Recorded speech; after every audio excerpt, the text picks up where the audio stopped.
Hello, I'm Matthew Malcolm with California Ag Network, reporting to you from the Visalia Convention Center. We just had American Pistachio Growers annual luncheon, and Jason Phillips was one of the keynote speakers today, talking about the water blueprint, an effort initiated by the Friant Water Authority and has been adopted.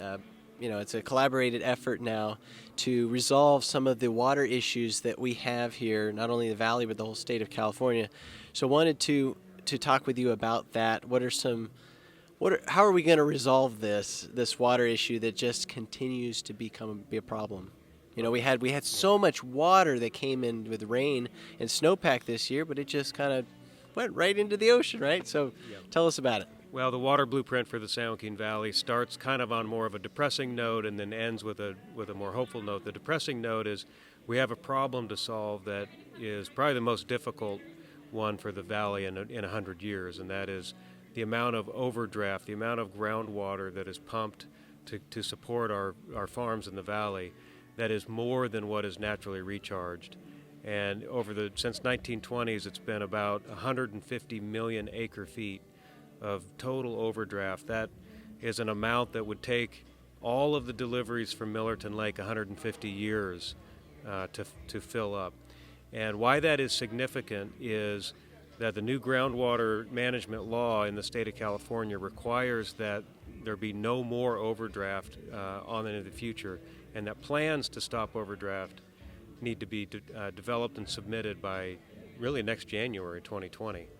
So the blueprint effort is looking at this problem that on an average annual is 3 million acre feet a year, is roughly what we think it is, which is enough water for over a million acres of farmland. So if that's our deficit and we don't have a blueprint of projects to come in and fill that deficit, the only solution is to get rid of that over a million acres of farmland permanently in the valley. So that's a problem. That's a solution that we don't want to see, is the land retirement.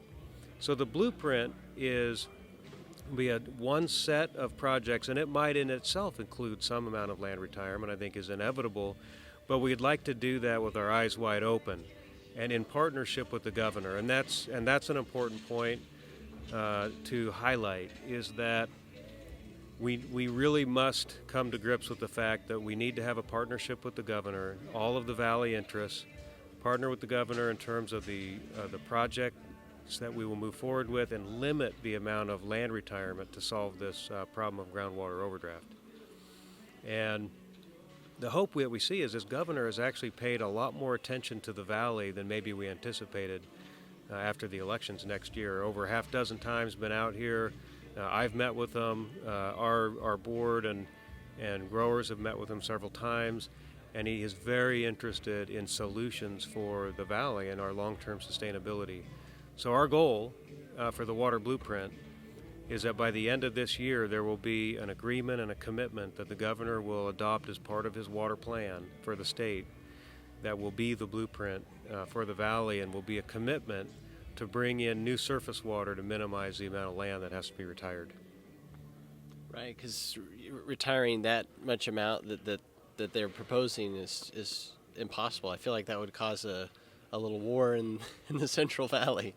Well, one of the first efforts that the Blueprint Coalition is moving forward with is a socio-economic impact study that is being done by an independent professor out of the Bay Area who is very well respected both by us and the governor.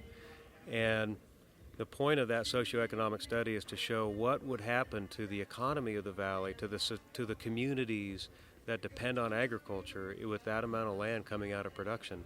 Just the tax revenues that would be reduced, that the counties rely on to fix roads and the schools and any public infrastructure that would be impacted for funding. What about all the jobs that would be lost? People who are productively working today in all of the different fields that support the agricultural community that would no longer have work. Up to 30% of the land would be retired. So that's 30% of the workforce that would have to find something else to do, probably not here in the valley. Yeah. So that socioeconomic study is something that the governor's team is looking forward to working with us on, and looking at that as part of our partnership to move forward with the blueprint.